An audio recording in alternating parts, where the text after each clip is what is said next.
Greetings. You are about to listen to Toby Hemenway speak at the UC Santa Cruz Kresge Town Hall on Saturday, April 13th, 2013. The talk was hosted by the Common Ground Center, Education for a Just and Sustainable World.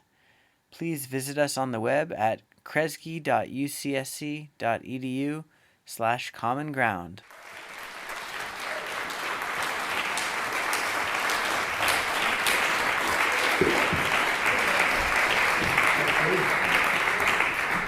All right, pleasure to be here. Santa Cruz has a special meaning to me. It was right after I got out of college. I hitchhiked across the country from Boston because people hitchhiked in those days, so I'm dating myself, but you can probably tell I can date myself anyway. And landed on the beach in Santa Cruz as my first experience of the Pacific Ocean. So I'm glad your town's here, or I wouldn't have had anywhere to go. All right.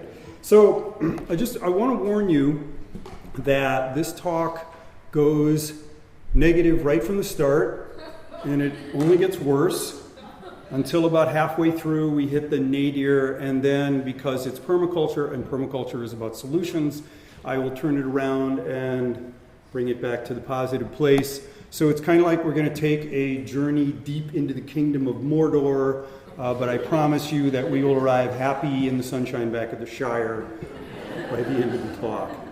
Okay.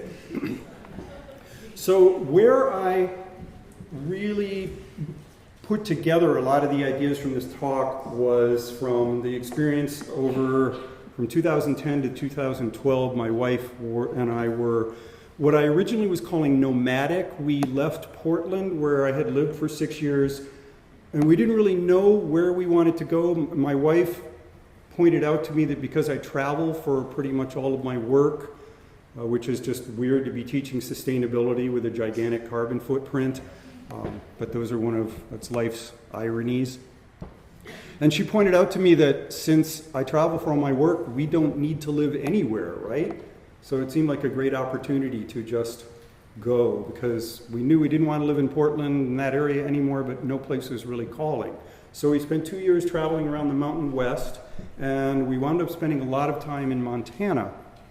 One of our trips, we decided to just go play tourist, and we would go visit the battlefield at the Little Bighorn. I'd never really visited any of America's great battlefields. It seemed like a important, major part of our history, since there's so many of them, to go take a look at this. And the battlefield of the Little Bighorn is better known as Custer's Last Stand.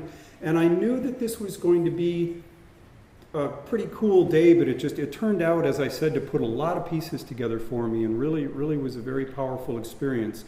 The ranger who kind of gave us a tour of the place was an incredibly eloquent speaker, and he told us the history in a way that I had never understood before. I think most of us just know the story of, Custer and his troops attacked an overwhelmingly superior force, and they were wiped out, and there were, quote, no survivors, and these sorts of, we really get the soundbite piece of that history. But the story really illustrates, I think, a lot of the major forces in our civilizations and in our culture's history. And what I got from this, the ranger was able to explain to us that the way that this story worked was just to give you the background then, in 1868, the first really large reservations, Indian reservations in the U.S., were created as this enormous section of the Dakotas, Nebraska, Wyoming, and Montana. And this was at first kind of a voluntary program. You could go onto what's called the Great Sioux Reservation. The Native people were asked and encouraged to go there. And this was supposed to be their land, an enormous swath of land that they could live on if they wanted. There were schools, and they were set up so that they could be taught farming if they wanted, but there were also these areas like the unceded Indian territories, hunting grounds, where they could practice their traditional way of life. And in 1874, So this was a place that white people, people of European and African descent were not supposed to be settling on. But in 1874, gold was discovered in the Black Hills, and that attracted thousands of non-Native American settlers. And the U.S. Army actually did at first try to keep them off, but it was gold, and you know what, especially in the San Francisco area, the gold is quite a powerful magnet. So the Army finally gave up in trying to keep non-Native American settlers off, and this really disgusted a lot of the people who were living in this area.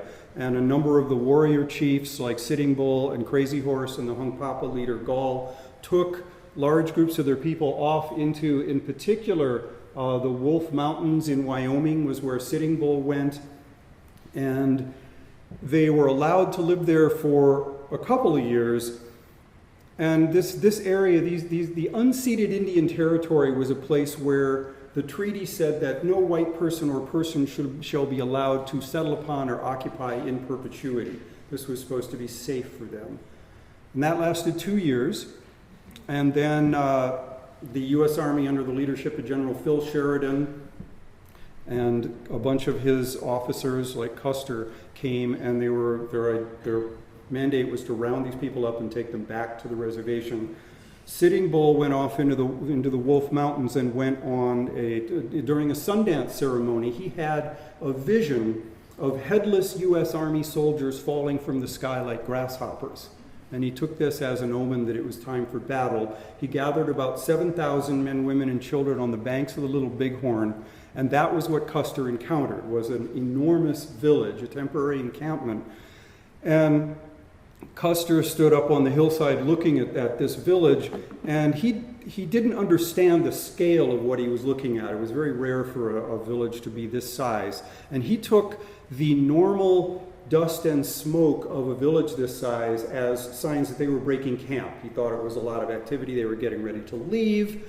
And so he said, okay, I know we're outnumbered, but they're going. This is our chance. Let's attack. And that's where the Battle of the Little Bighorn comes in. And of course, you know, there were survivors. It's just that they were not U.S. Army troops. This is a painting done by Kicking Bear, who was one of the Lakota survivors of the battle, showing their victory. The thing that this ranger explained to us, and the Park Service has really tried to tell the story a little bit more broadly than they used to, was he said that this was a victory for the Plains Indians, but it was a loss of the war for them. It was really the beginning of the end of their way of life, because the loss of the battle at the Little Bighorn was such a humiliating defeat for the Army that the government sent in thousands and thousands more troops and either exterminated, drove onto the reservation, drove into Canada, or starved the remaining Plains Indians at that point. And what this ranger was pointing out to us, I mean, he was such a great speaker, and he had this incredible backdrop. He could point to the Wolf Mountains where Sitting Bear had his Sundance. He could point to Deep Creek Ravine where the last of Custer's men were killed. And he said, these people, these Plains people, were the freest people in the world, and that they lost this, that they had been able to practice their traditional ways of life up until this point, and it was really the end of that. So the battlefield originally, it just had headstones and markers where the U.S. Army soldiers had fallen. This was a marker where Custer had fallen. But recently they've really tried to balance the story a bit with markers of where the various Plains people fell. And I don't know if you can read the fine print there, but what this says is that Closed Hand, a Cheyenne, fell here defending his way of life, defending the Cheyenne way of life. And that was really what was going on. Was a way of life here was at stake. That these were people who were migratory. They had huge territories, and they moved with the seasons, and they moved following the animals, and they really practiced a very non-agricultural way of life. And so I stood there at the Little Bighorn and was looking out across this country. And I've been spending a lot of time in Yellowstone Park, which is not far away, and really came to understand how rich and lush and incredible this land was, that these herds of bison that had been there before could easily number 1 to 2 million animals in a single herd. And although now in Yellowstone the herds are starting to return a bit, we actually had seen some herds of about 2,000 bison, which is pretty good these days. But if you think about that, these are 1,800-pound animals that live on grass. Imagine how much calcium. I mean, just think of the bone structure of an 1,800-pound animal, what they're getting out of just eating grass. It's an incredible fertility. It's an unbelievably rich land. And I was looking across this land that had once been wild and seeing that it's now covered with roads, covered with fences, covered with houses, covered with cattle, every bit of it now. And I just found myself thinking, why did we need to take it all? And by we, I know that not everyone here has the same heritage as me. I'm of European descent, and I mean kind of my people, my tribe. Why did we need to take every bit of this? Why couldn't we have left the unceded territories or something? And that was the question that really got me thinking about this entire thing. That there's been this split in human history between nomadic or migratory people and settled people, or between non-agricultural people and agricultural people. And I think that there has been a war kind of between foraging people, hunter-gathering people, and farming people that is as old as farming itself. And so I want to pause for a moment and just kind of define what I'm saying, because I'm going to use the words agriculture and farming and farmers quite a bit. And when I say that, I do not mean individual farmers. I mean an agricultural people in general and some of their characteristics. Because quite literally, some of my best friends are farmers, and I love farming and farms. It's just that I've made some discoveries about what happens in a civilization based on agriculture. So I'm not dissing farmers, but it's the farming way of life and agricultural way of life that has a lot of really serious consequences. And a farming people cannot really conceive of harmony between themselves and the wild. The wild is where the bad stuff comes from. The wild is where the deer eat your crops come from. The wild is where the raccoons come from. The wild is where the bugs, the locusts come from. It's where the disease comes from that affect your crops. So the wild, and it's where the wild people come from. And those are particularly scary, because Sitting Bull didn't need anything from the U.S. government. Sitting Bull had no reason to need to become a farmer, to need to become a civilized person. And that is a really frightening idea to civilized people, that there are people out there who don't need what they have and could come down from the hills and take our stuff and disappear. So, I found myself thinking of George Bush's words, really, that the reason that we as agricultural people can't get along with non-agricultural people is because we really do hate them for their freedom. That we don't have that they don't need us, and that's really scary to us. So this split between pre-agricultural and non-agricultural people and farming people is an enormous one, and I want to explore that for the first part, well, really for all of this talk. Because really what it's about is domesticating ourselves, right? We domesticated a lot of plants, we domesticated animals, but really we're the most domesticated animal of all, right? I mean, my dog is way wilder than I am. I am very tame compared to my dog. So that's really the process, is we domesticated a lot of crops, but really we took the wildness out of ourselves. We really tamed ourselves. And people nowadays are talking a lot about rewilding, and I really think it's a very important thing to do. So I think a good place to begin is sort of, how did we get to agriculture? How did we make this transition? Why did we make this transition? Why did we decide to tame ourselves? And there really have been two main theories about how agriculture arose.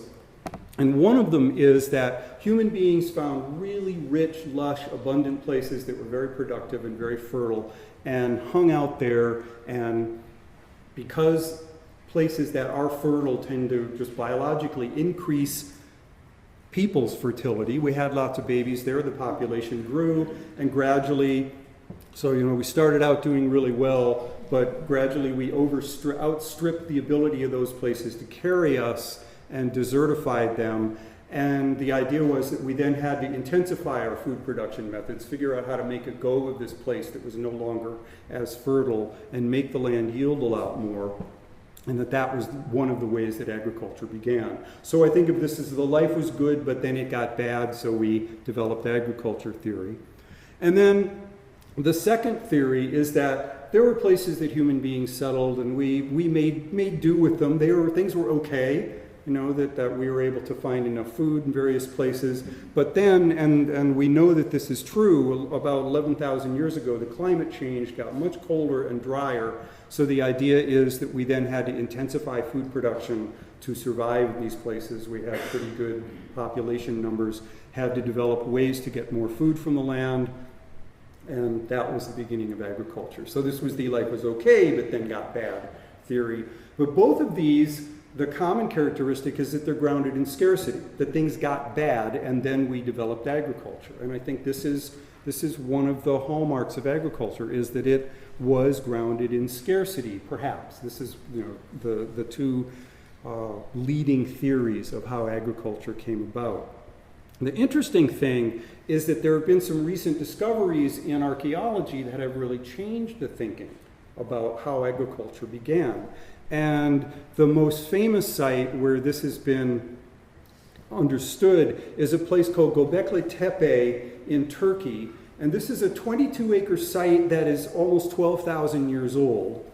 It's a set of about 60 enormous T-shaped monuments that weigh 10 to 20 tons apiece. They're carved with scary animals. They've got vultures and snakes and lizards and spiders and wild boars and things like that carved into them. And it's clearly it's a temple of some kind. It's enormous. It's way bigger than anything that people have found of this age. And it's throwing archaeologists into a tizzy because it overturns their theories in a lot of ways, in that the idea was, up until now, that agriculture arose because people settled and outstripped the food supply, and then it developed agriculture, and then the population rose, and then we developed specialization of labor, and then we were able to have the kind of leisure time and things to be able to build things like temples and do monuments like that. And now it's looking like the monuments came first, but there's no sign of agriculture around this temple. There's no sign of settlement. People came from long distances to have ceremonies here, and the amount of work involved in putting this temple together is enormous. I mean, these are 10 to 20 ton stones that were dragged. This is the quarry they were taken from. There's the temple about 3/4 of a mile away. So 12,000 years ago, people were dragging these enormous rocks. So it's way more work that archaeologists thought that human beings were capable of. Far more organization, far more planning. And the idea now is that we gathered for spiritual purposes in large numbers, and that meant that we had to raise enough food to support all the people that were gathered at these places. And we had to have specialization of labor so that people could be building these temples, which took years to build. And so we needed people to grow food for the people who were working on the temples, and we needed the organization required to build these temples. And that the idea is really that the temple came first and then the city, rather than the other way around. So this was, in other words, a hunter-gatherer site that predates, quote, civilization, that perhaps marks the beginning of agriculture to support our spiritual desires. So in other words, our spiritual needs really were some of the beginnings of agriculture. What's interesting about this is that it's actually, the question is not why did agriculture arise, but why didn't it arise earlier? Because all the pieces necessary for agriculture were in existence long before this. That people have been gathering food since before there have been people, all animals gather food, so the food gathering part was there. Human beings have been using fire for at least 800,000 years in a controlled manner, and fire has been the traditional way to clear land for agriculture always. So the land clearing techniques were there. People have been tending plants since way before plants were domesticated. Foragers, hunter-gatherer people tend plants. These are Native Americans in Southern California tending wild tobacco in the late 1800s. So folks have been tending all kinds of plants for a long time before they were domesticated.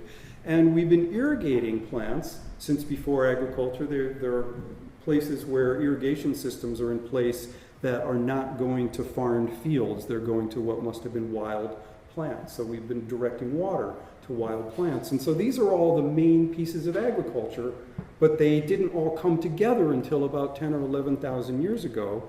And one of the ideas as to why this happened is that the human brain did its last known bit of evolution about 40,000 years ago. A portion of the neocortex evolved that allows us to think symbolically.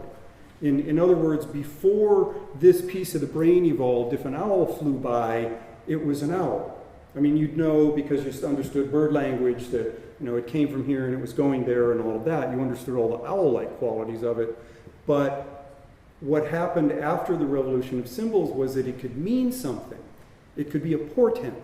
It could be a harbinger of death or a bringer of wisdom or something like that. And that was the idea is that that's a new development in human history, our ability to put meaning into something. And the oldest examples of fairly well-developed art are all date from about that age. Some of these Venus sculptures are about 35,000 years old, coming from Schwabia in Germany. This is Chauvet Cave in France. It's about 28,000 years old with very sophisticated art in it. And here are some monuments from Göbekli Tepe 12,000 years ago. So the idea is that we develop the ability to put meaning into things, and that was the beginning of our ability to do art and think conceptually and begin to put pieces together. And over the next 20 or 30,000 years, we gradually assemble all the parts needed for agriculture, but we needed some time to do that.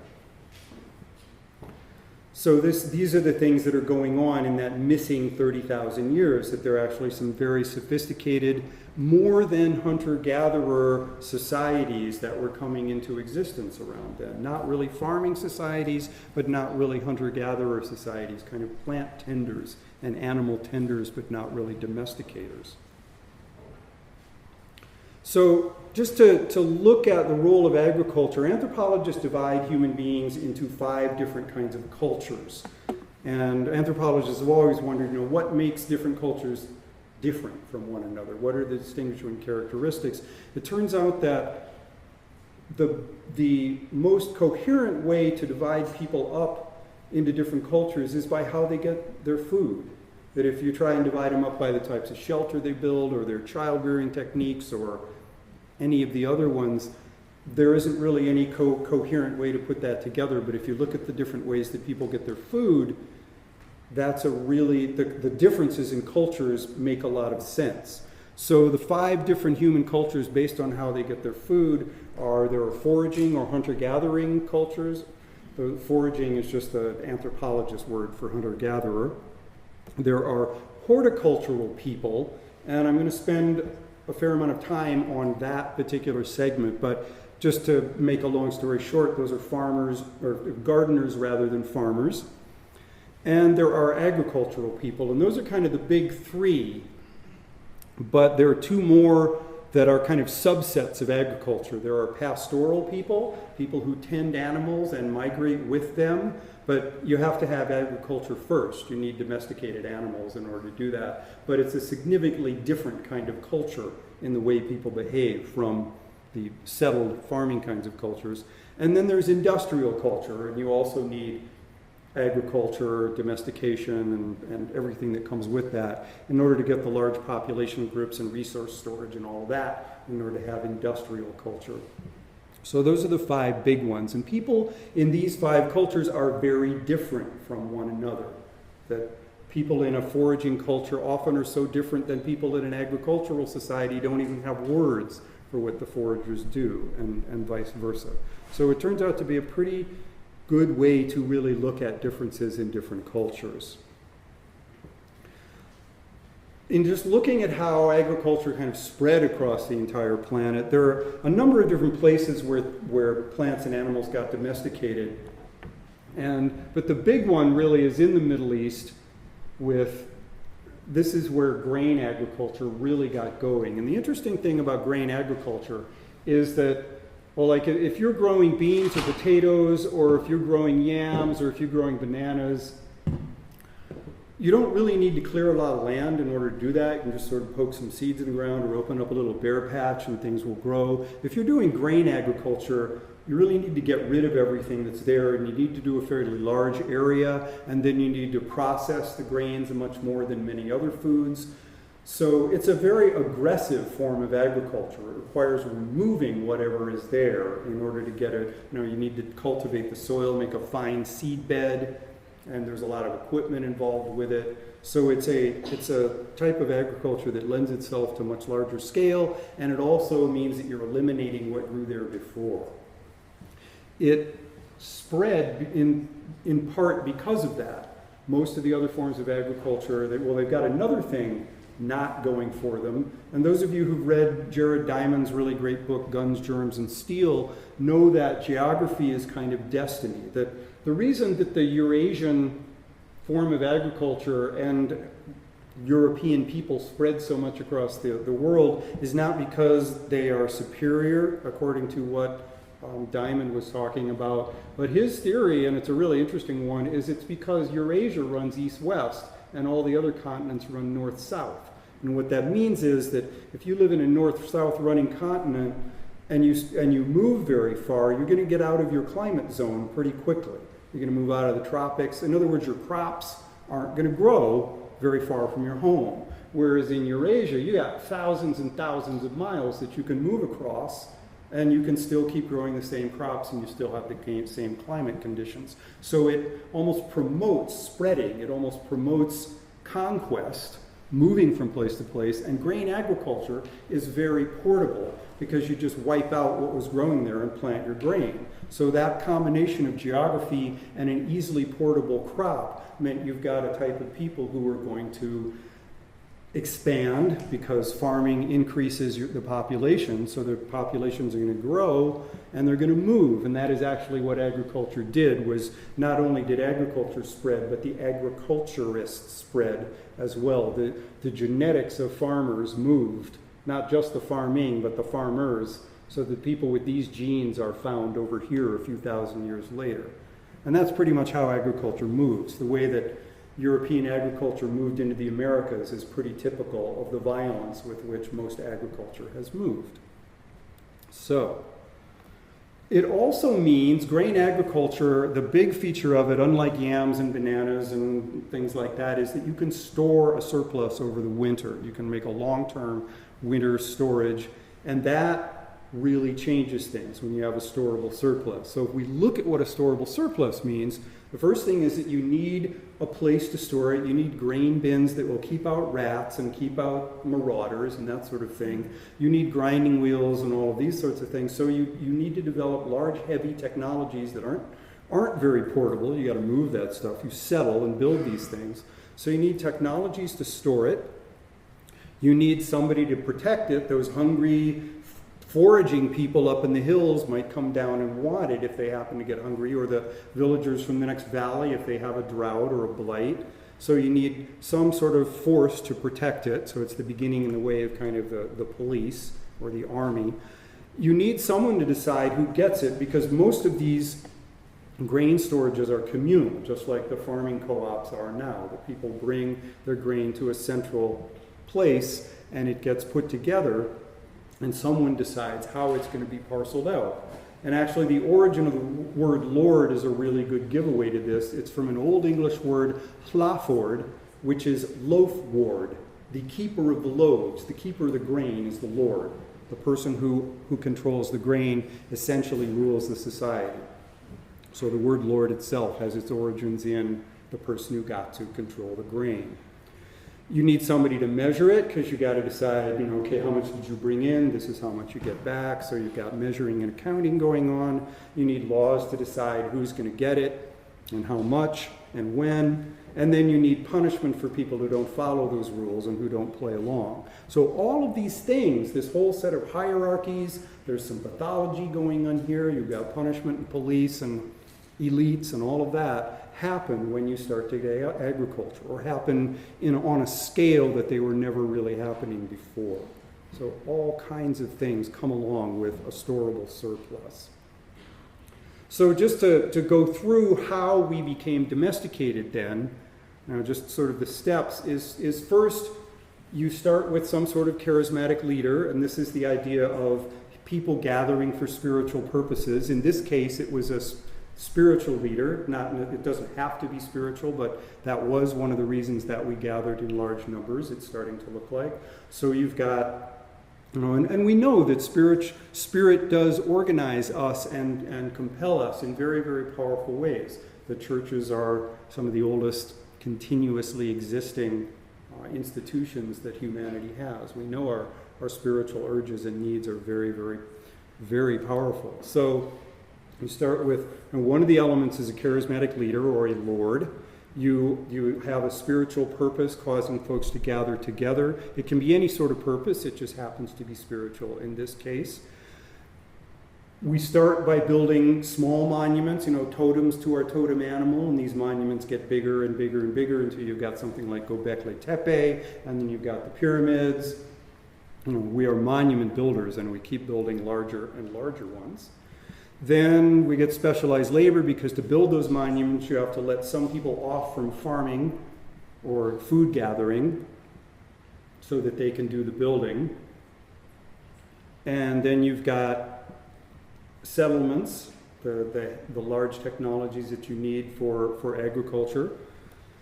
And when you get agriculture, because it's so productive, your population grows, and it will grow inevitably until it starts to outstrip the food supply, which means you're at that point really dependent on agriculture.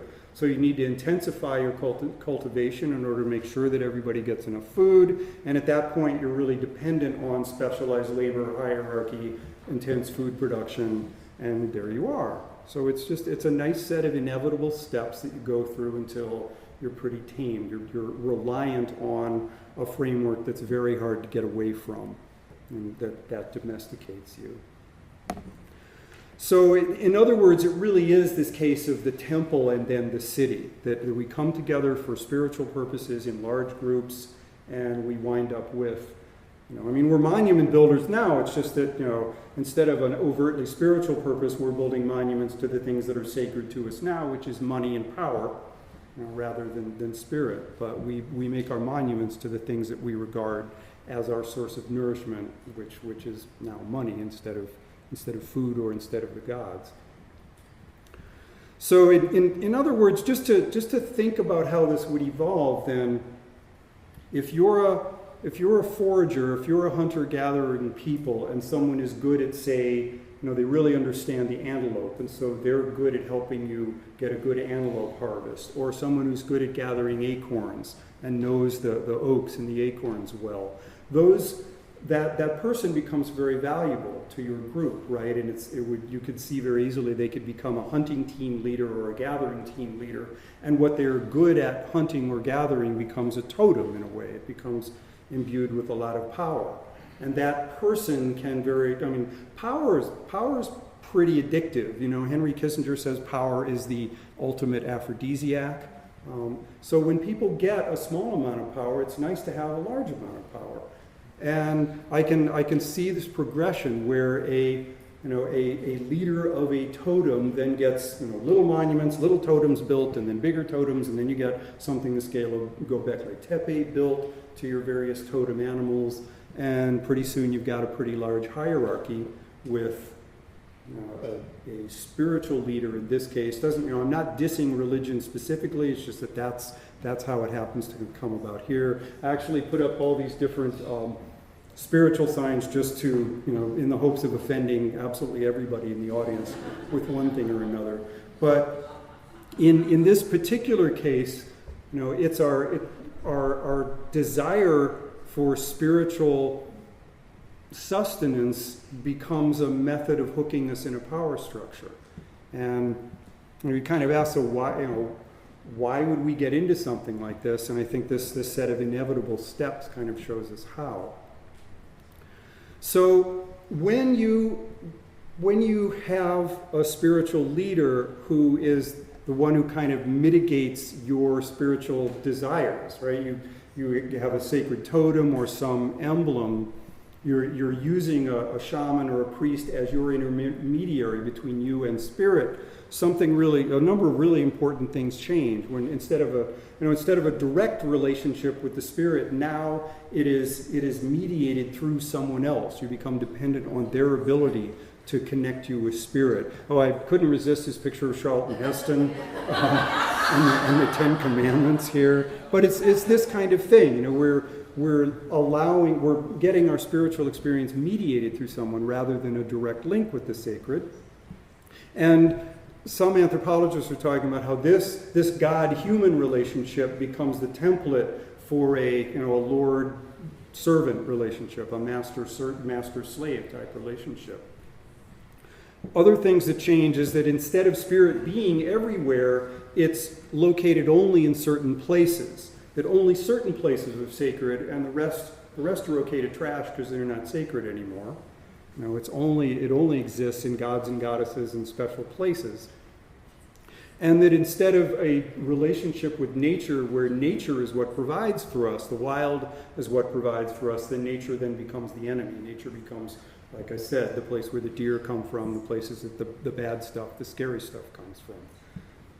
So it becomes a fearful place instead of the place where your sustenance and nurturing comes from. And it creates that tame-wild dichotomy where the tame is the safe stuff, the things outside the fence are the dangerous stuff, the wild becomes dangerous. And this setting aside of the wild as someplace different is a really huge step, that many indigenous people don't have a word that means wild or wilderness. There are just places.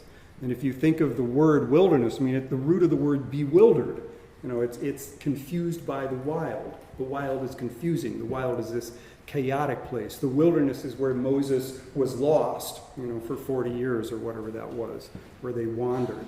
And if you separate yourself from wilderness that way, then wilderness isn't going to be around very long. If you only have certain places that are sacred and the rest are okay to trash, those sacred places become smaller and smaller.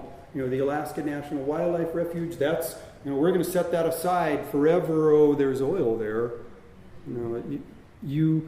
If the wild is where you get your sustenance, you're going to take care of it. If the wild is a special place that's off limits and taboo and kind of scary or sacred, we have both of those relationships with the wild now, it's not going to last very long. You're going to gradually diminish it one way or another. When the wild is the place that actually feeds you, you'll take care of it. I think it's Derek Jensen who talks about if you think that your food and your sustenance comes from the water faucet and the store, then that's the system you're going to fight to protect. And if you think that your food and your water and your sustenance comes from the wilderness and the land, that's the system you're going to fight to protect. So let's just say that we understand all this and we get that, we need to reconnect with the wild and reconnect with spirit and all of that. There are still some structural problems with agriculture that I don't think can really be fixed. So I want to go through those. The first one is that agriculture makes population increase. There's really no way to stop it. You can legislate only one baby per woman or whatever. It doesn't work. The way this works is it's a positive feedback system. More food produces more people, intensified food production creates more people, and then more people need to clear more land, which produces more food, and it just keeps going round and round. That the basis for this is that if you're a forager and you're eating primarily some meat and a lot of greens and tubers, none of those have an awful lot of calories in them. Meat is not easily converted into calories. It makes muscles, but it doesn't create energy very easily. And it's the calories in your food that are the signal to breed. Grain has lots of calories. It's easily converted straight into energy, and that is the signal in any animal that it is time to breed. It says you're in a fertile environment, women get more fertile, male sperm counts go up. It's inexorable. You will have more babies if you're in a rich environment. And the other thing about grains is that they can be made into a soft food really easily, which means you can wean children much earlier than you can if you're having to wait until their teeth and jaws develop to the point where they can crunch greens and chew stuff.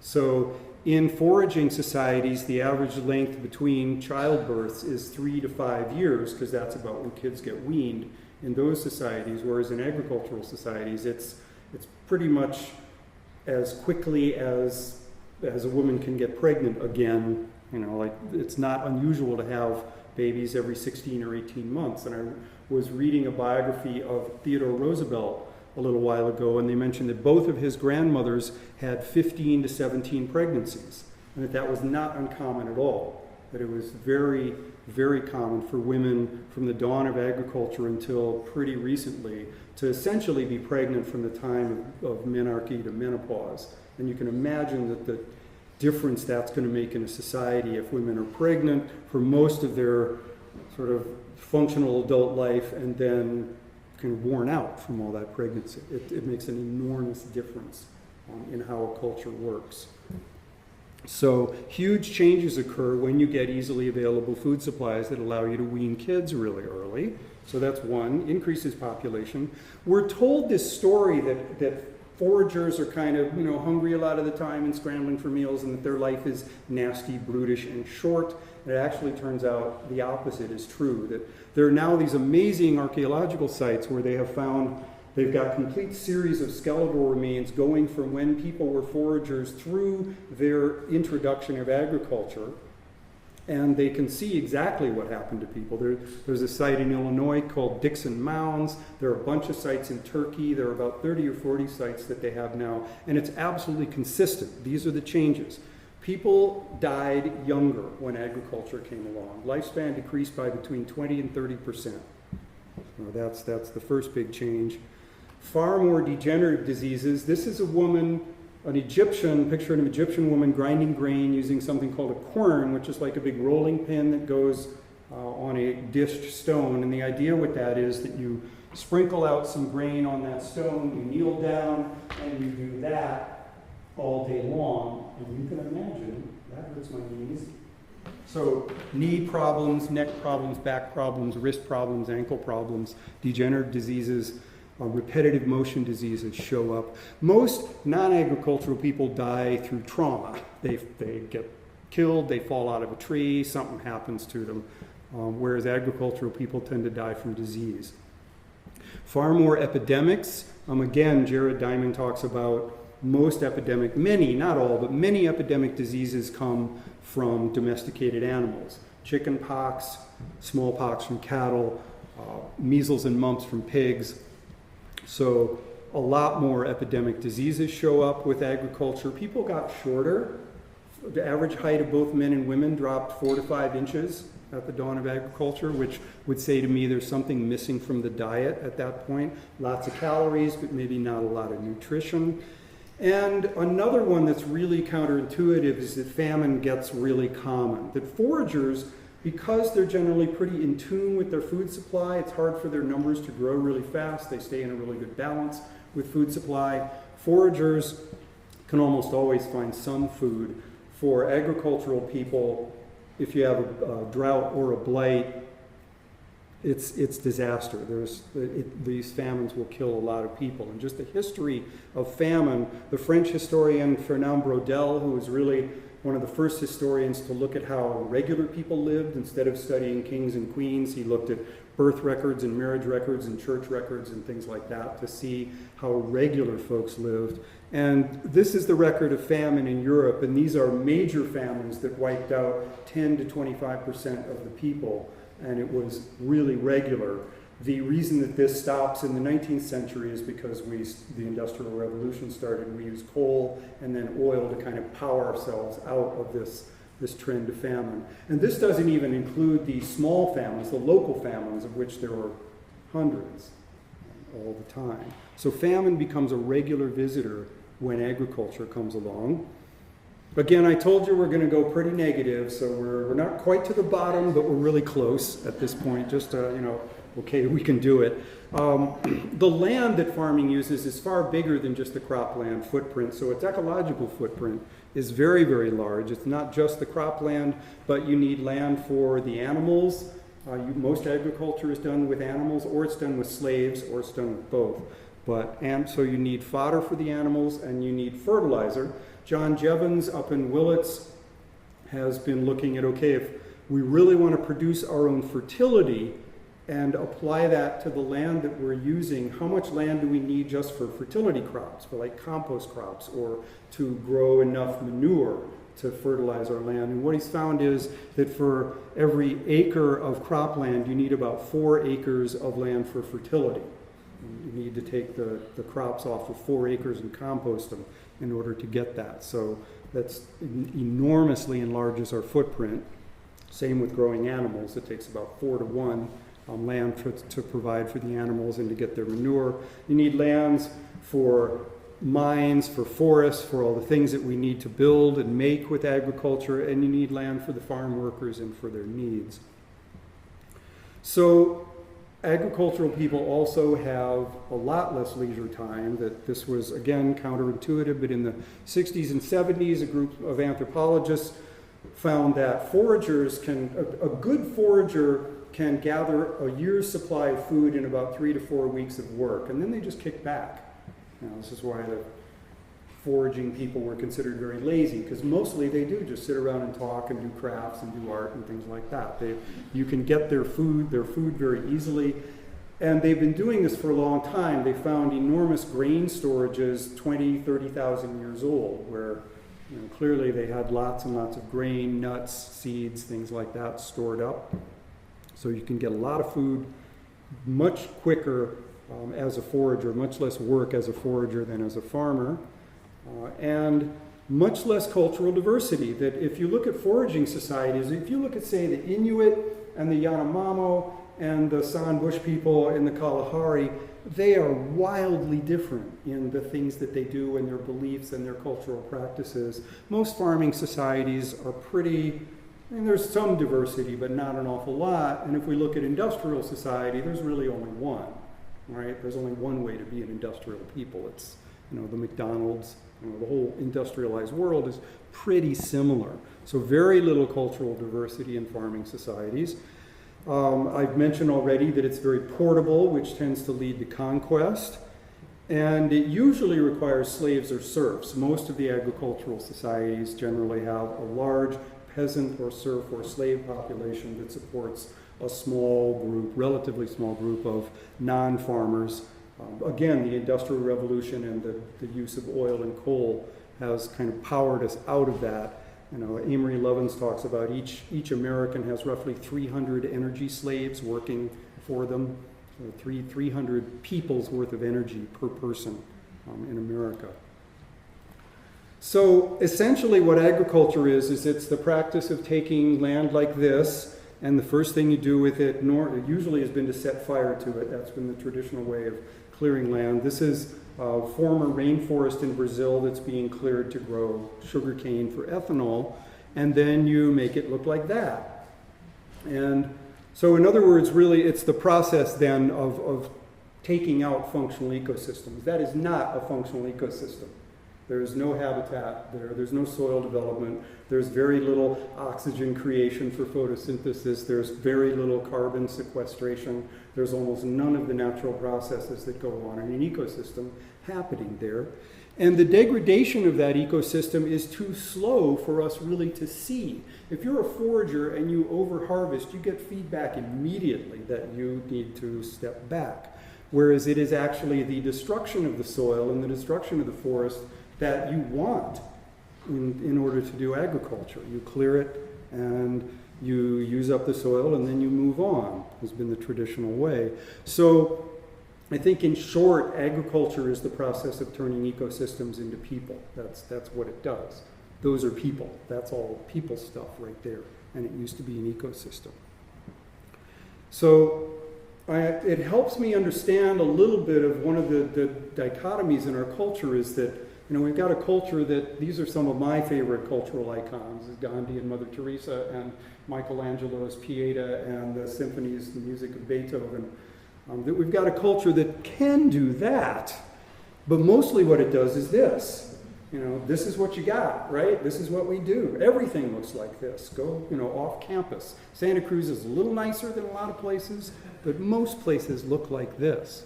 And I think the reason, really, this is what you got after all that? So I think what's going on is that a culture that is disconnected from nature goes insane. That's the mercantile exchange in Chicago, and those people don't look sane to me. Working in an environment like that isn't going to leave you very sane, and we create places like that. Why would someone create a place like that? And it's that, we've lost that connection with the places that nourish us, and instead of knowing that wild land and the things that it produces are the sacred things, the thing that nourishes us mostly is money.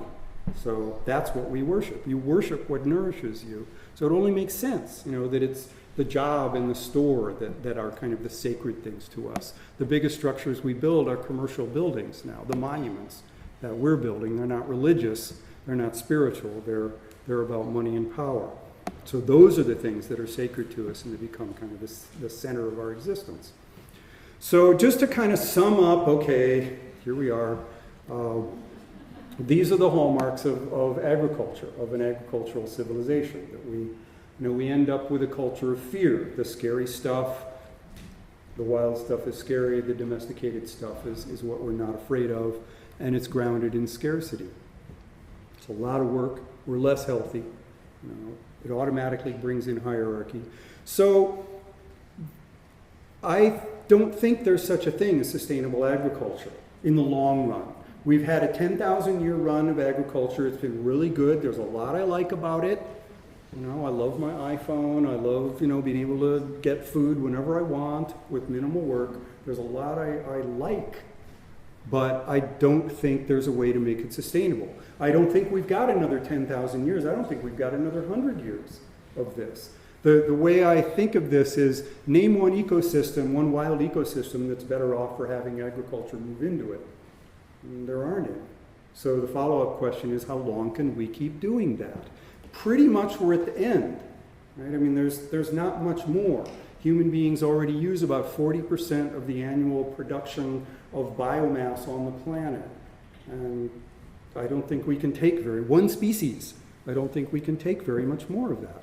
Okay, so this is where I turn to the idea of sustainable horticulture, not agriculture, and by horticulture, try to get rid of that idea of horticulture meaning, tending your Aunt Martha's roses or something like that. It's a way of living like agriculture, like foraging, hunter-gatherer. So horticulture was thought of as this brief transition originally by anthropologists. The idea was we were foragers for hundreds of thousands of years, and then we learned how to domesticate plants and animals, so we were horticultural people for like a week, and then we became farmers.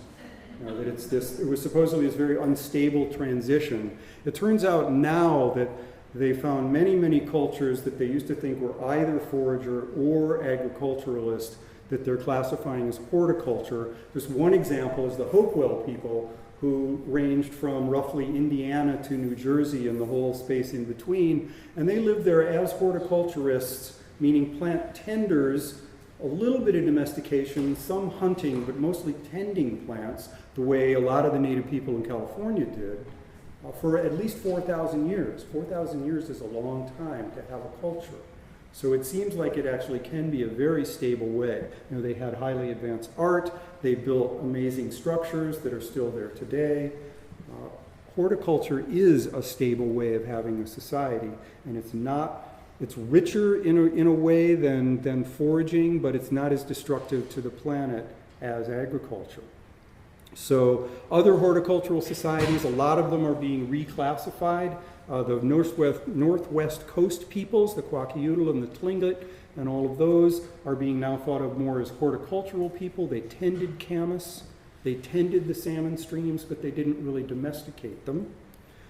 Also, ancient Oaxaca, there was a corn-growing people, but they grew everything in polycultures, in very rich, semi-wild, very, very diverse, ecosystem-friendly garden systems.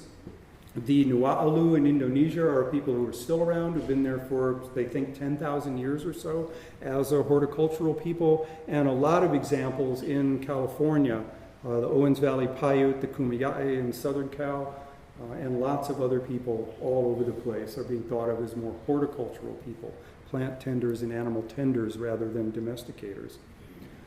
The Amazon is starting to look like a giant food forest. The incidence of human food-producing trees is far greater than a random evolution of trees would suggest. Apparently, people have been tending one of the wildest ecosystems on Earth for a very long time, so we can think of the Amazon as a food forest.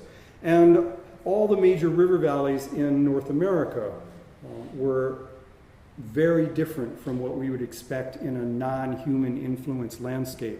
That the first explorers, European explorers coming to the east coast of America, found the dominant tree was chestnut, walnut, white oak, which is the acorn crop, beech nut, hickory nut with an understory of crabapple and wild cherry, and open understory that was cleared by fire.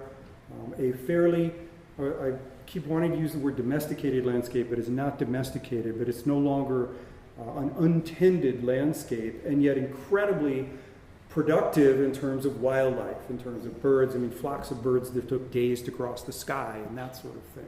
So we, human beings, can be this wonderful influence on the landscape that preserves and increases biodiversity, but creates a place for us as well. So you can think of a lot of North America before European contact as being a giant food forest.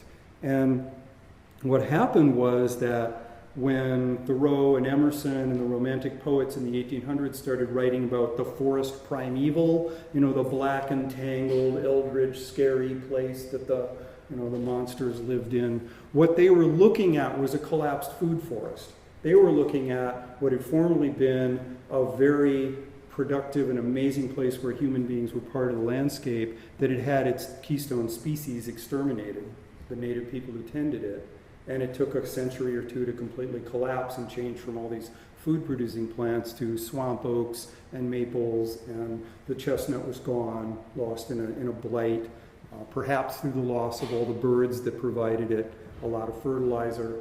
There's one of, just like sudden oak death, they're looking at chestnut blight as possibly because of the loss of the fertility from the bird populations that used to be there. So those Romantic poets were actually looking at a collapsed food forest that had lost its keystone species. So I think of permaculture then as a way of expressing this desire to kind of rekindle a horticultural society. That you can think of it then as the difference between horticulture and agriculture is that the word hortus means plant, ager, the root of agriculture, means field. So instead of creating fields, we are creating a culture of plants. Other ways to think of it is gardening rather than farming, a different scale, small scale tools instead of large land clearing tools. Usually a hallmark is much smaller scale, far more gardens rather than large farms, and always polycultures, almost always polycultures. It encourages the process of succession. Annual agriculture is the process of setting back succession every year. Plant an annual, let it die, clear cut, and plant it again. So it's annual clear cutting, which doesn't allow any succession, any development of ecological complexity to occur. Whereas what got me understanding this, between encouraging succession and the idea that ecosystems can still function in horticultural systems. You've still got shrubs and trees and vines and annuals and perennials. Where I first really saw this and where the light bulb really went on was when I was teaching the permaculture course down in Belize, and I saw we were invited across the river to go see a Mayan's farm. This local guy had what he was calling his farm, And we looked first at his little corn patch. He had about a 1/4 acre of corn right on the river, where it would get flooded twice a year by the movement of the water, which of course never needs to be irrigated and gets new soil brought in twice a year, so you don't need to fertilize it. That's a pretty good place to grow a corn crop. But then he brought us back to his house, and as far as I was concerned, his house was in the jungle. It was surrounded by jungle, and he then pointed to the jungle and said, "How do you like my farm?" And I'm like, we're standing in the middle of the jungle, and he pointed, to jaguar footprints going right in front of the house from the night before, and trogons were nesting in the trees, and morpho butterflies with like these 8-inch wingspans were flapping all around. I'm like, farm? But then I noticed, oh, wait a minute, that's a mango, that's a tamarind, those are coconut palms, those are coffee bushes, that's citrus, those are bananas, those are medicinal, those are nitrogen fixers, and all. That's a cacao tree with a vanilla bean twining up the stem, the chocolate and vanilla guild. So I realized, everything I'm looking at is stuff that he had planted, right? It was this not domesticated, but a gardened landscape that gradually merged into the wild landscape around it, and it still completely functioned like a natural ecosystem. Trogons nesting in it and jaguars walking by in the night. So that's where I came to understand we can create these. Oh, and he pointed to it and said, "I've been to America. I've been to your Walmart. This is my Walmart." That's where he gets everything he needs: food, fiber, fuel, medicine, all of it. So that was one of the pieces that really kind of clicked a lot of things together for me, was we can create food-producing ecosystems that take care of us as well as the rest of nature. Hierarchies tend to be flatter in horticultural societies. You can usually get a hold of the leader without much trouble, rather than go ahead, try and get an appointment with Obama or even the mayor, is usually not easy.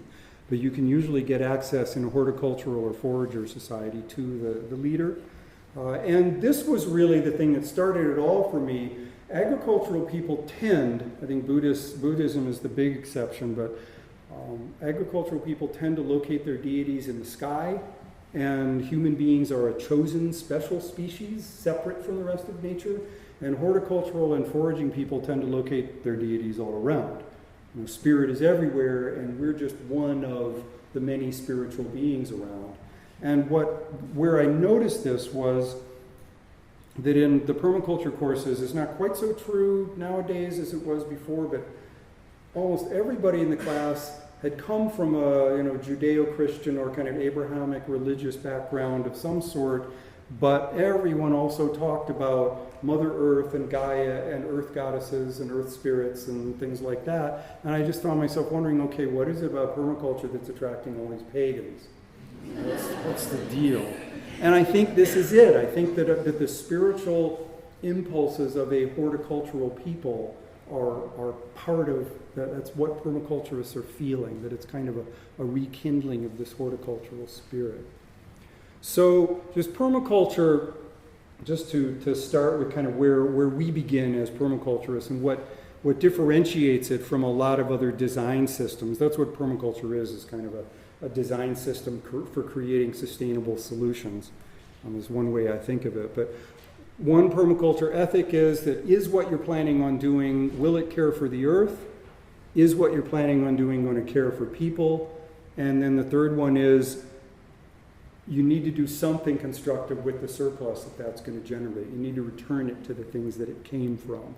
And so where those three intersect, that's where permaculture is. And what's great is that care for the earth very often ends up being care for the people. Caring for people ends up caring for earth, because people who are free from fear and living in a place of abundance generally are not going to cut down all their trees and set fire to everything. And when the earth is being cared for, it's so abundant and productive that there's going to be a surplus. And the same with people. People are creative, they'll generate a surplus, and then you give that surplus back to the earth and the people that it came from to keep the whole thing going. So that's really the essence of permaculture, that before we do anything, we figure out, is it going to do this? Because if it does, then we can go ahead and do it. But if it doesn't, we need to rethink it. So the problem with surplus is how do you know it's going to be surplus, right? I love the line from The Simpsons, Mr. Burns, the rich guy in The Simpsons, and he says, "I'd trade it all for just a little bit more." Right? That's it. You just, and so what permaculture does with this, the way that we understand surplus, is that we're looking at nature as our model. And when I look at nature, I don't see scarcity. I see terrific abundance. And here's one of the things that nature does. You take cuttings from plants and you put them into dirt, and they grow. Each one of them becomes a separate plant. It's amazing how much nature will produce if she's just tended a little bit. So we talk about natural systems modeling in permaculture. We're looking at natural systems, and they model this abundance for us. So we're trying to come from a place of abundance rather than scarcity. In other words, it's this model of landscapes like that. I don't see scarcity in a place like that. And modeling them lets you tap into that abundance. So just some ways that we do this, just some, what does this look like? One is that we try to keep in mind that life almost always creates conditions that just makes life even better. Pioneer plants move into bare soil. They pull up minerals from down in the soil, concentrate them in their leaves, and the leaves fall on the soil and deliver those minerals into the soil, creating conditions for other plants to move in and make it nicer and nicer and nicer. So we're trying to create conditions conducive to life. Just looking at a few permaculture principles, things that nature tells us to do. We see them modeled in nature. Nature is great at catching and storing energy. Think of, you plant a seed, or a seed falls onto the soil and a couple of little tiny leaves come up, and then those little leaves gather a little bit of sunlight, which gives it enough power to put out a few more leaves. That gathers more sunlight, more leaves, more sunlight. Nature is exquisitely good at catching and storing resources, and we are awash in resources going by us all the time, just in terms of people's skills and water and energy and materials. So just as an example of this, I had the great pleasure of teaching a course in the Bahamas a number of years ago, and this was a place called the Island School, which is on a little tiny peninsula on Eleuthera Island in the Bahamas. And it was a school with about 100 students, Bahamians and Americans, and they couldn't build a conventional septic system. They were miles from the nearest municipal sewage system. But a conventional septic system wouldn't work because the, quote, soil was just ground up coral. So if you flush effluents from a toilet into a septic system into the leach line, it's essentially just going to percolate through the coral, the ground up rock, and go into the ocean. So they decided to build a biological treatment, a black water treatment system. And the way this works is that the toilets in these dormitories, I'll need my laser pointer back here for a second. The toilets from the dorms flushed down into this conventional septic tank, and the effluent from the tank then flowed into these two concrete lagoons here, these two concrete pits. The concrete pits got filled with ground up coral and then a lot of plants put into them. And so this is what it looked like the day after it was planted. And so if you think about it, you got sunlight, you got water from the toilets, you got plenty of warmth because it's the tropics, you got nutrients, quote unquote, from the toilets, lots of nitrogen, plenty of phosphorus coming into it. Bacteria are sitting in there, breaking down all of the human waste and turning it into nitrogen and phosphate and all of that. So here it is the day after it was planted. There it is 3 months after it was planted. And here it is 3 years after it was planted. So here you are, just taking a bunch of shit and turning it into something really amazing. And, you're not going to eat food out of this. I mean, you probably could, but, it's a school, so they're not going to. But biomass, habitat, it's 10 degrees cooler in there. The wind isn't blowing. You can imagine how windy this site is all the time.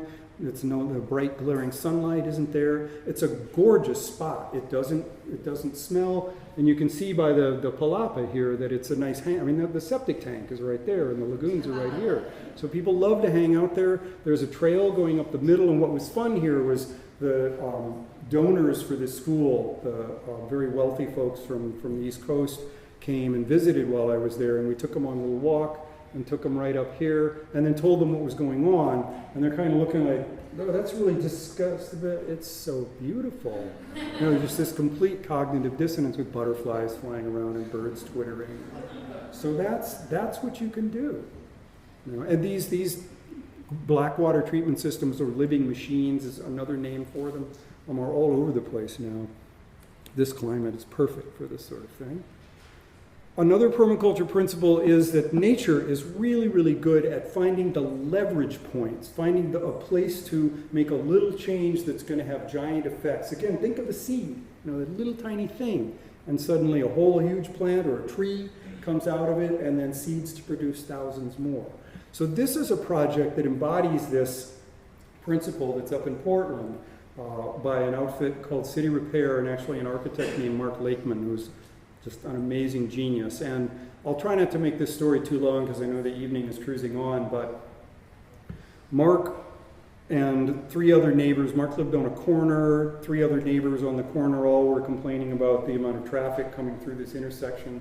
They wanted to put in a traffic circle. They went to the city, said, we'd like to have a traffic circle, and the city said, okay, 2 ways to get a traffic circle. One is you pay us $10,000 and we will build it, or if there's a fatality at the intersection, we will build you a traffic circle. So they, they look for volunteers, but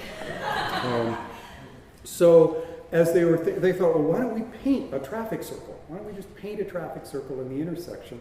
And this idea kind of took root in them, and they thought about the idea, well, while we're painting a traffic circle, one of them said, I would love to have a little information kiosk on my corner. And another one said, I would like a little coffee station, tea station on my corner, and agreed that she would bring out thermoses of water in the morning and chain it to a post with a little table on it and bring out a bunch of old mugs, and the neighbors could gather there for coffee and tea. Another neighbor said, I'm going to build a children's play station on my corner. And another neighbor said, I'm going to put up a little set of shelves for a library and a free box so that folks can exchange things there for free. And so Mark made a model of what it was going to look like, and they took it into the Department of Transportation, who owns the roads in the town, and the DOT just kind of went, no one's ever done anything like that. We don't know how to permit it. It's public property, so you can't use it. Just all sorts of things like that. But one of the people in the DOT overheard it and said, come here.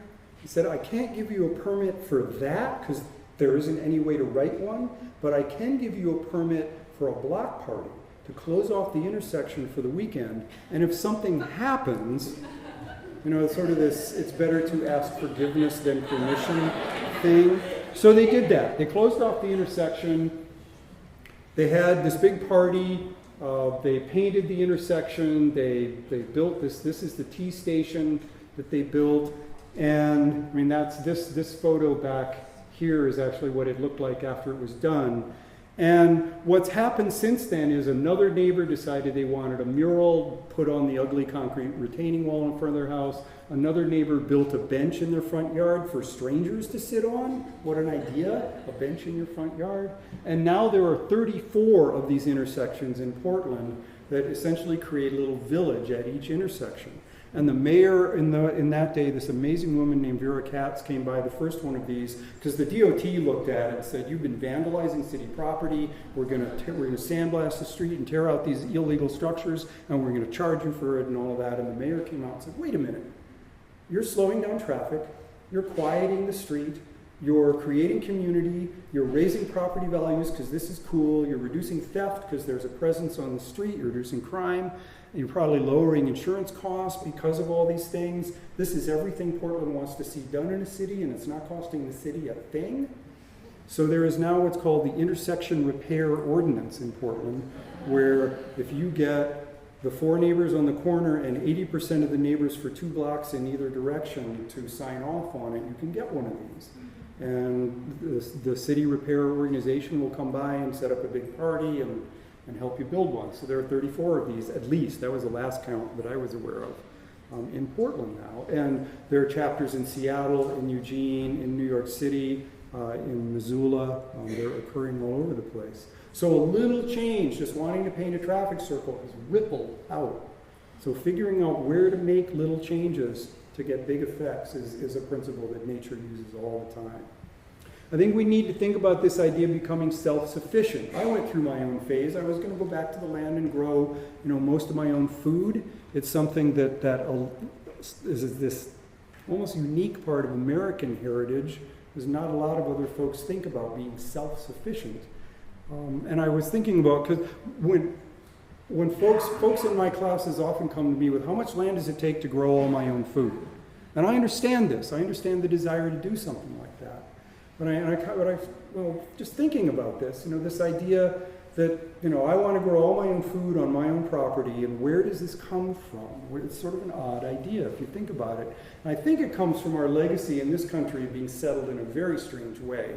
Most places got settled by gradual migration and expansion and moving into new places. This country got settled by fiat, at least as far as the European settlement was concerned, which is they just divided up the country into a grid, and then they'd say, you take your Conestoga wagon off to Nebraska, take a right, and go, this is your section.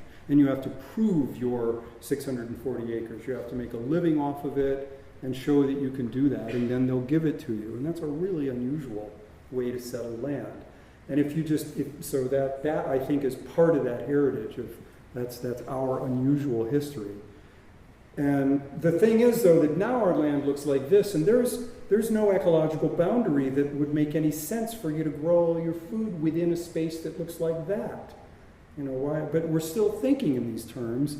And if you think about this phrase, it's I want to grow all my own food on my own property. Right? So I get it. I understand the desire to do this. I think a lot of us feel that. It's, we want food that we can trust. We want food that we know has been grown in a way that we believe in it, and you kind of default to, so I have to do it myself.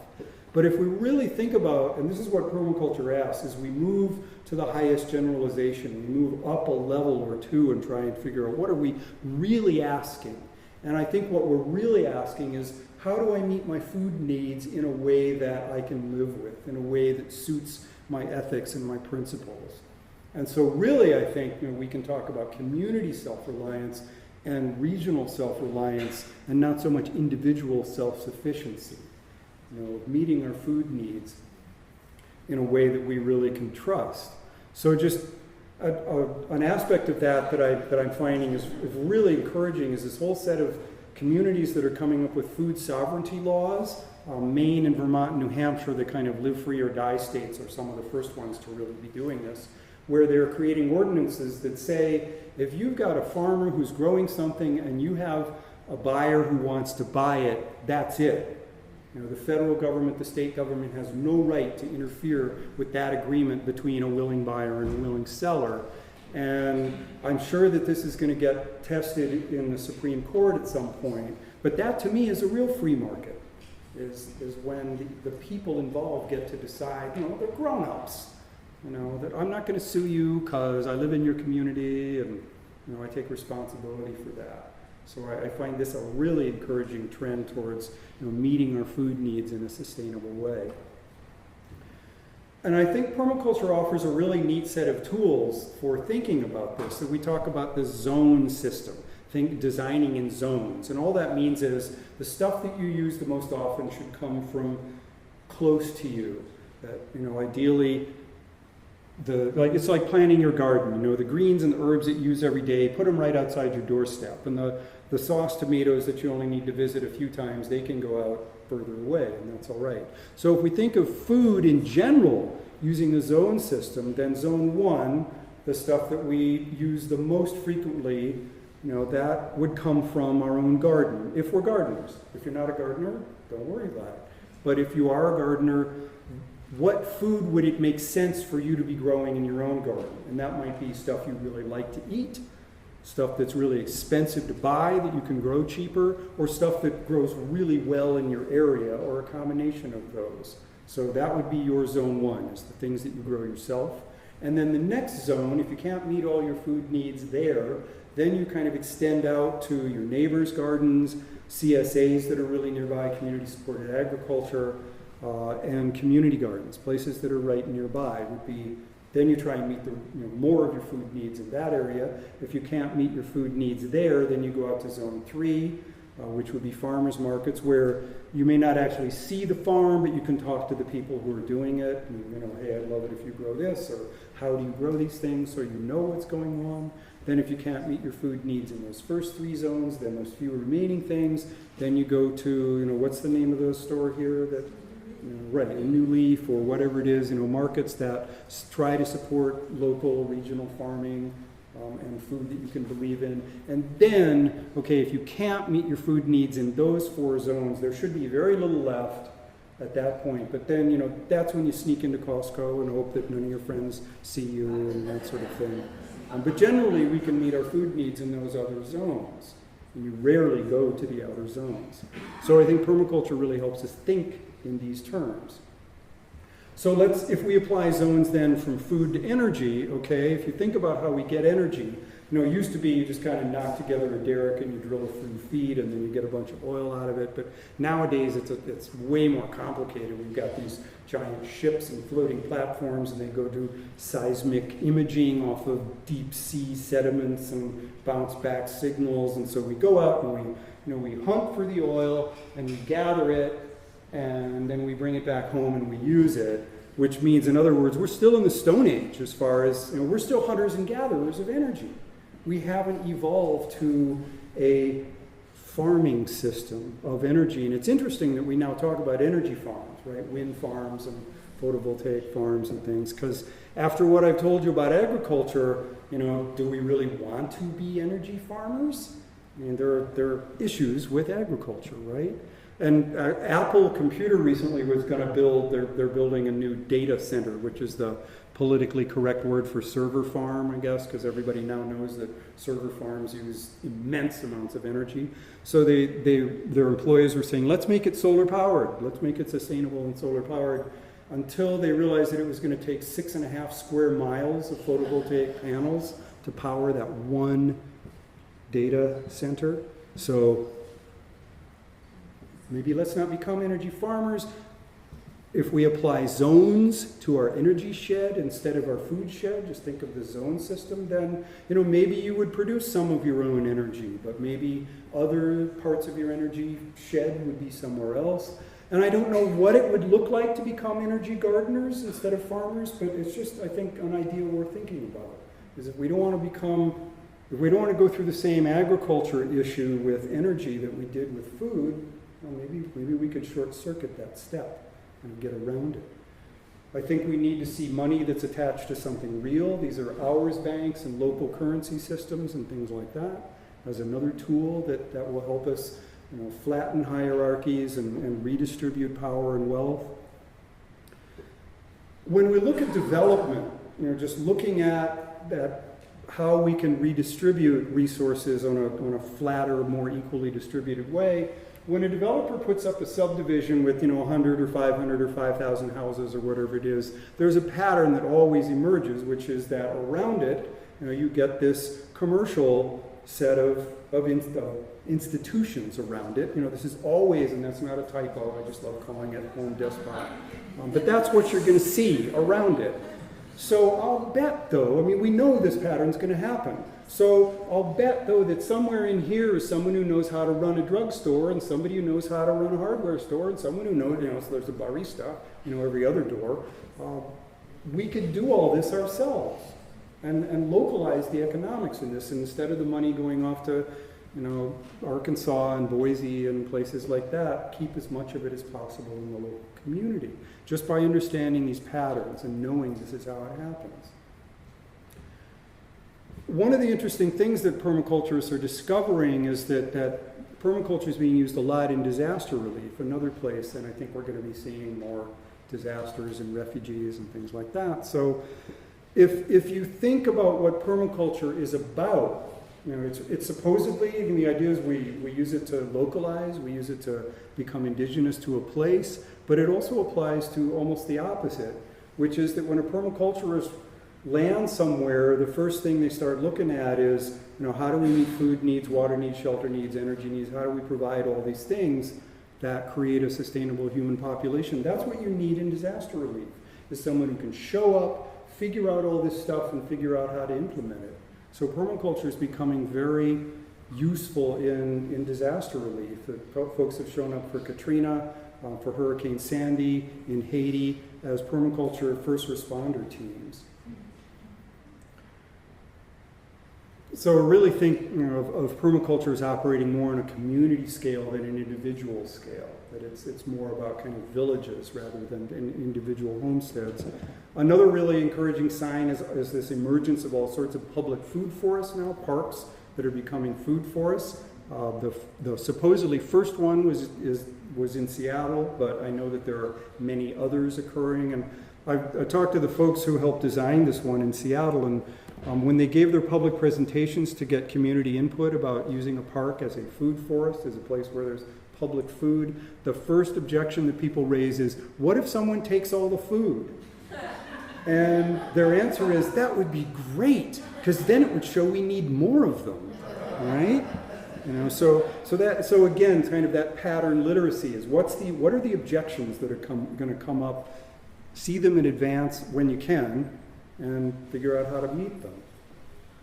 You can have food forests on city streets. This is Mark Lakeman's office, the founder of City Repair. He's an architect. His office is on a very busy street in Portland, but it's become this food forest, this marvelous place in the city.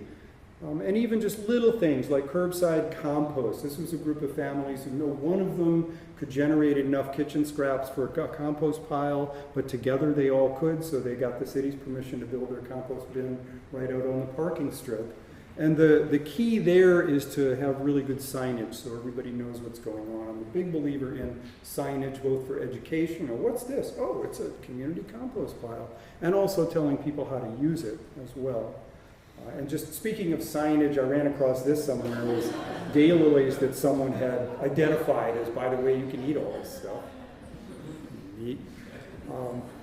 So here's something that a friend of mine, a really cool woman named Harriet Fassenfest, asked about, what are our peasant foods? What's our indigenous food? If we're going to be settled in a place, what are the foods that are cheap and accessible? Lots and lots of cultures have their peasant food, the stuff that they kind of base a lot of their meals around. And the origins of peasant foods, and we just, I want to remove the pejorative context of peasant, just, what do folks eat? What's an easy, inexpensive, healthy type of food to get? And the origins of peasant food is usually what they didn't need to sell, what they couldn't get money for.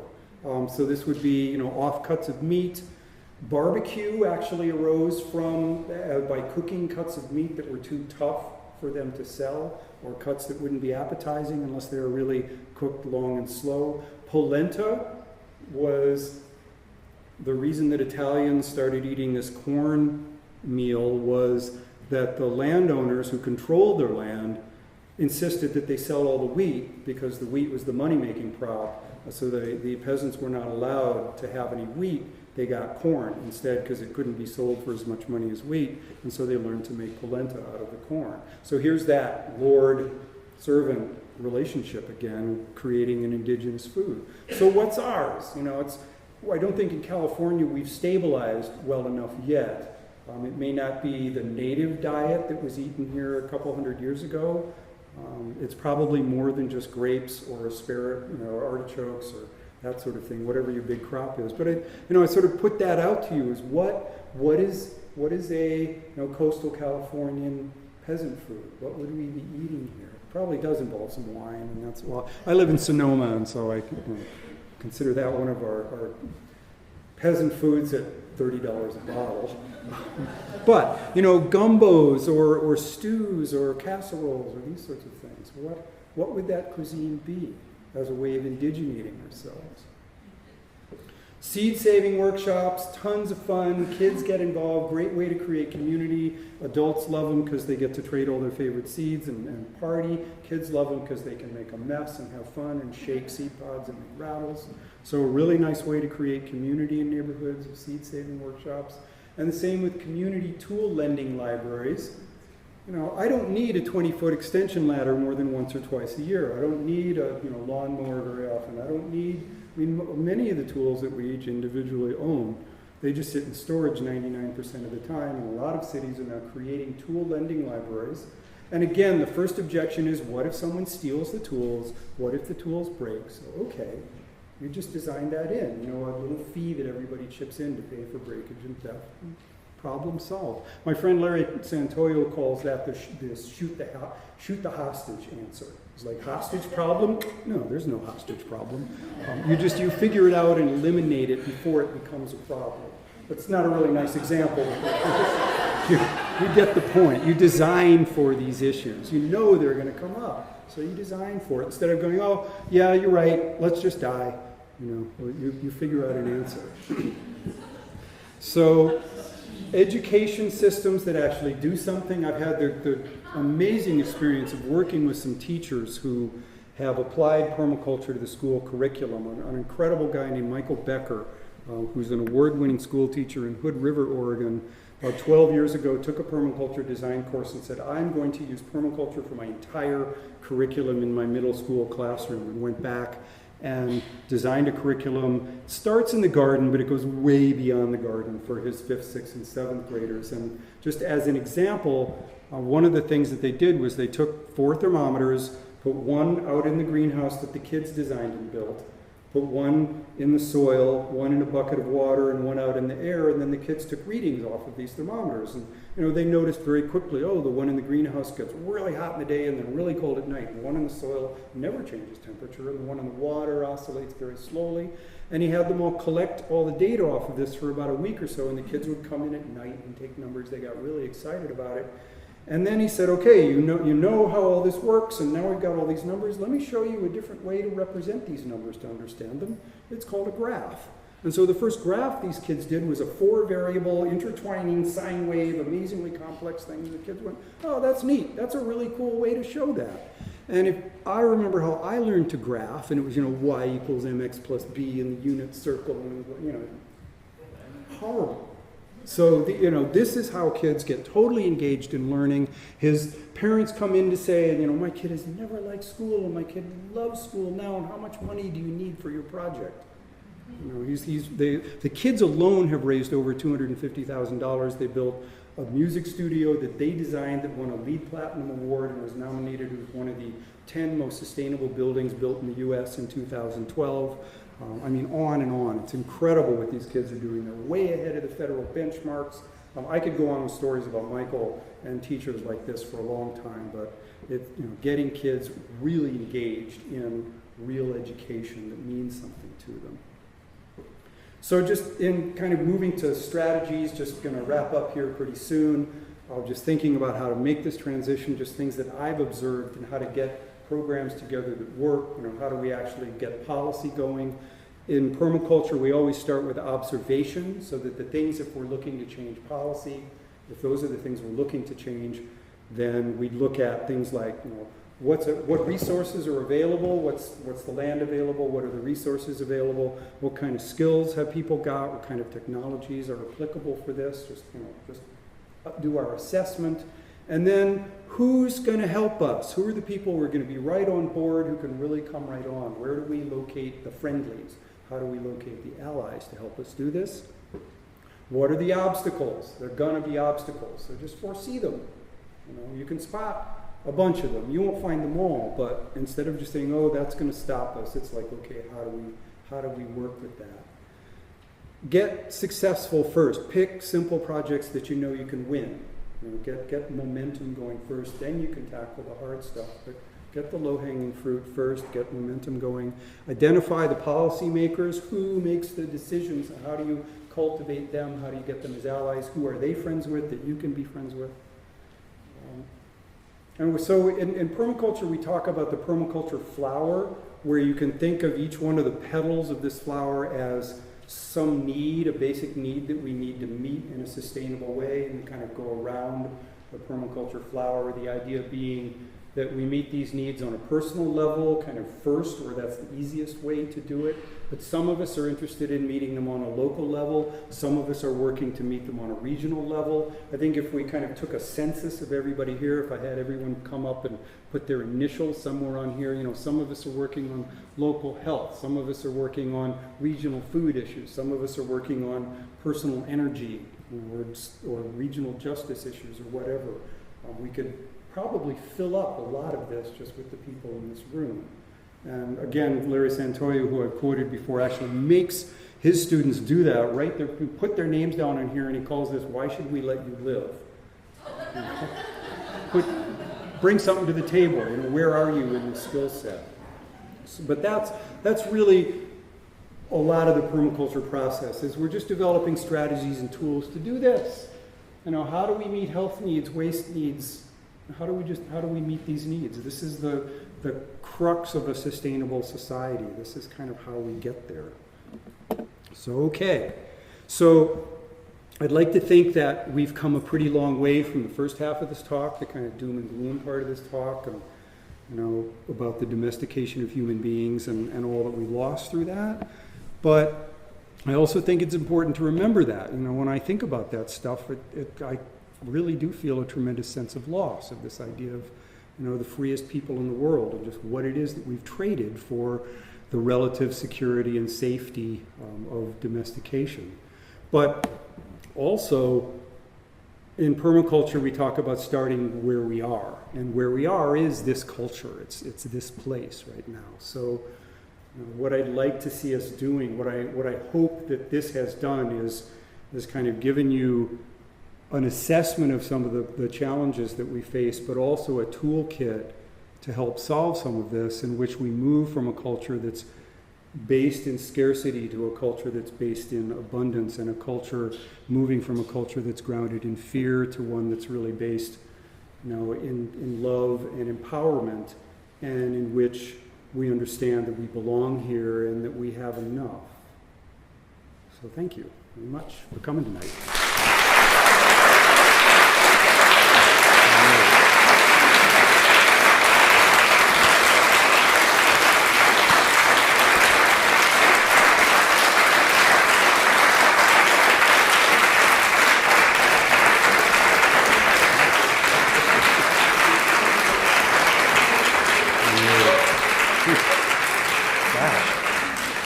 I guess it's getting pretty close to 9. We might have a couple minutes for a Q&A and that sort of thing, if folks have questions. Or yes, sir. I came all the way from Cupertino to hear you because I'm working with a management company and an HOA on the San Antonio area. They actually have a flat rock. And I got the board's interest in starting to grow food instead of luxury and hiking on their property. Right. So I wonder if you have any examples of communities that have converted their ornamentals to food crops. Yeah. Who's going to eat all the food came up? Right. Yeah. What a problem, Isn't that great that we can actually consider that a problem? Actually, working with HOAs and organizations like that, I think, is a huge issue. HOAs are the largest single landowner in the nation. And I've actually been working with a couple of, just sort of indirectly through individuals, a couple of HOAs and co-housing projects and places like that are looking at exactly this. And again, I think sort of starting small is, what are the needs, rather than kind of imposing let's grow lots of food. It's like what's reasonable to grow, and what would grow well, and what would be fun, and what would get people engaged, and kind of think of what really makes sense to do, what's there a need and a desire to do. We love going with let's just grow tons and tons and tons of food, wouldn't that be wonderful? So just to kind of, let's grow stuff that's easy, that's needed, that will really satisfy a need, I think is a really good place to start. Is again, kind of start small, get successful on the small scale, and that'll show, oh, this is easy, this is fun, and now we can move up to the next step. Is a way to kind of grow. I call that grow by chunking. You get a little chunk that's successful, and then you replicate that chunk in other places. So just starting small, I think, would be, just having seen this happen. You start too big, and if it doesn't work, it just, the whole wonderful idea is gone at that point. So that's one thing I would say, yeah. Oh, and I do want to mention I brought a few copies of Gaia's Garden with me because I keep finding that folks are always saying, did you bring any books? So I did bring a book. I'm going to sit over there at that table for a few minutes with a few books. If a couple people told me they'd love me to sign a copy that they have, so I'm happy to do that. So I got copies of Gaia's Garden for $30 cash or check if anybody wants one, and I'll hang out here for a little while. Yes? Thank you for what you said. That was very, very enjoyable. So what do you think about urban areas that are so densely populated that there simply is not the luxury of space? Right, right. Land access in urban areas, and sometimes I do a portion of this talk that talks about, okay, where is their land and who's got it? Schools, churches, offices, rooftops, balconies, lots and lots of little things like that, but mostly it's kind of looking like the city of Portland. I used to live in Portland, so a lot of my examples are from there. I actually did a study to see what land in the area could be used for agriculture, and they came up with 274 sites, city-owned land. Came up with 274 sites that ranging from a quarter acre to 180 acres that all could be used for urban agriculture. And it was, it's called the Diggable Cities Project. And their white paper, their report is available on the web as Diggable Cities. But it goes through exactly this, is how do you identify areas in dense urban centers that could be used for food production. And cities used to all support themselves from market farms around the city. Now that area is full of suburbs, but there have been studies that show that you actually can produce a lot of the food for a city within about 30 miles of the urban area. And how about in countries like India and China? Yeah, I don't go there and don't work there, so I can't answer questions like that. I really only talk about what I know. I could make up a bullshit answer, but I won't do that. Yes? Allie. You got a mic, all right. Cool. Nice. So my question is kind of a little bit less of it's a more abstract question. But earlier on, you talked a lot about charismatic leaders, largely in religious situations, but really just developing. You caught that, yeah. Right? Uh-huh. And I study fundamentalist religions, so it's really interesting. In terms of successful horticultural societies that you've looked at, how do they kind of combat that? Because it seems it's really hard to look at a group that hasn't fallen for some sort of charismatic leader who's Right, yeah. creating some sort of fear-based tactic to keep them in line. What's been interesting is that anthropologists have a lot of examples of places where foraging or horticultural people were exposed to agriculture and took one look at it and said, we see where this is going, and didn't do it. The hard part is kind of going backwards, and I think that's what we're looking at. I think that's really kind of what the heart of this talk is, or what are some tools that we can use.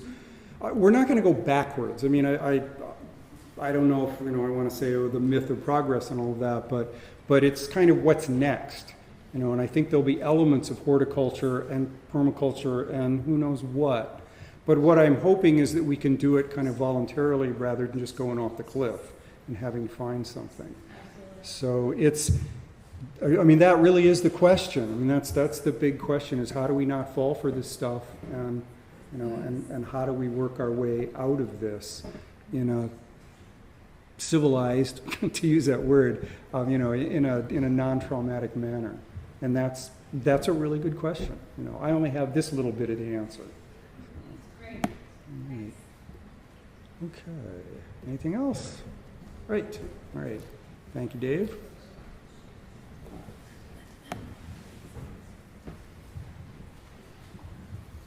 Hey there. All right. It's loud. Yeah.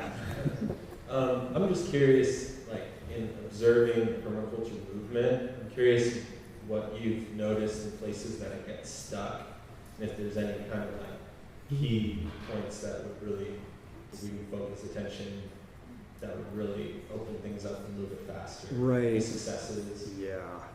Places permaculture gets stuck, I think. we're not very good marketers, I think. I think a lot of folks in permaculture get so involved in their own project that it's sort of hard to get. I mean, it's the issue with a lot of activists, is they're like really engaged in right of what's in front of them and are not looking at kind of a larger picture. I'm trying to think of a more eloquent way of saying that, but it surprises me that permaculture is not more widely known. But I think one of the big issues is that permaculture is in order to understand permaculture, you have to be able to think in whole systems. And our culture doesn't teach thinking in whole systems, it thinks teaching in parts. So it's sort of a catch-22 of until you think in whole systems, you can't really understand permaculture very well, but until you understand things like permaculture, it's hard to understand whole systems. And I think that's one of the stumbling blocks, is kind of slowly helping people to understand whole systems and systems thinking and all of that sort of thing. So that's one of the places. Another one I think is that permaculture is very bottom-up and grassroots, and it's had a very hard time gaining credibility in like academia and industry and things like that because it is so grassroots based. So the more people, I think, that get into academia and places like that and try and sort of improve permaculture's credibility in terms of reproducible studies. You know, people say, well, how do you know that guilds yield better? Or how do you know that, you know, these systems work? So getting more data, I think, is a really important leverage point as well. So there's a couple of things I can think of. But I think permaculture is spreading very, very quickly now. It's kind of reached another jumping point that it hasn't had for a few years. I think it's getting from permaculture being kind of a luxury, like, oh, I like to think in whole systems and I like being, you know, connecting all the pieces and that's really fun. That's been what most permaculturists have been doing for a long time, is it's kind of cool and it's kind of fun and it's interesting, and all of a sudden now it's kind of important. You know, we're at a tipping point and we need it instead of just, wouldn't it be nice? Now it's like, we better be doing these things. Or we go off that cliff, and I don't want to see us go off that cliff. I was a doomer for a number of years. Bring it all down! And it was like, now I see what kind of hell on earth it would be to bring it all down, and I really don't want that. You know, I really like to do it smart. All right, I think I'm going to wrap things up. I'm going to grab a few books and sit over at that table and hang out for a while. So thank you all very much for coming, and see you next time.